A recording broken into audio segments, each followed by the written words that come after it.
J'ai souvent entendu ça en entrepreneuriat. Faut que tu te payes ta juste valeur. Tu sais, l'entrepreneur, oui. Il faut que tu te payes qu'est-ce que tu crois que tu vaux. Ben, en fait, c'est que tu as un travail que tu fais. Beaucoup d'entrepreneurs ne se paieront pas. Ils vont tout réinvestir. Ils vont être très, très, très frugales pour être capables d'avoir plus d'argent pour faire grandir l'entreprise plus rapidement. Mais en même temps, c'est que tu as des obligations. Donc, il faut que tu te payes pour ce que ça vaut. C'est gratifiant. L'entreprise, elle va moins bien en ce moment, c'est pas grave, ma paye, elle rentre.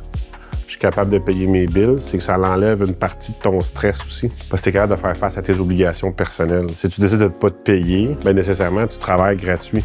Je sais que tu es un entrepreneur, puis tu grindes, puis c'est pas grave, puis une manière, ça va payer, mais ça reste que des fois, c'est dur à soutenir. Que si tu te payes ce que ça vaut, minimum, tu t'es probablement...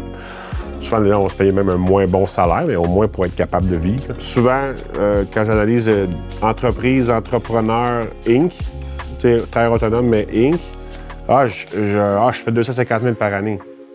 OK. Ben, as-tu un salaire? Ah non, j'ai dans la compagnie. OK. Moi, dans ma tête, il manque quelque chose. Il faut qu'il se verse un salaire ou un dividende ou quelque chose de même. Ou je fais 250 000, OK. OK, ça, c'est ton chiffre d'affaires. Ah, OK.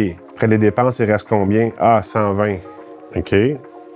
Là, tu te verses combien? Ah, 60, mettons. Qui reste un 60 000 dans la compagnie, qui reste pour X, Y, Z. Mais tu sais, c'est important. Oui, il génère 250, mais il fait pas 250. Parce qu'il y a un paquet de dépenses, publicité, peu importe. C'est quoi les dépenses que cette personne-là peut avoir. Mais c'est important de se payer. T'as pas le choix de te payer nécessairement. Puis au niveau de la banque, c'est important que tu aies un salaire aussi ou dividendes, tu peux les justifier là, quand tu vas faire des emprunts, mais tu vas acheter quelque chose ou peu importe. C'est l'entreprise qui emprunte, ils vont se fier aux bénéfices de l'entreprise, mais si c'est toi qui cautionne et tu n'as pas de salaire, ça peut venir nuire. Je pense que c'est important de se payer.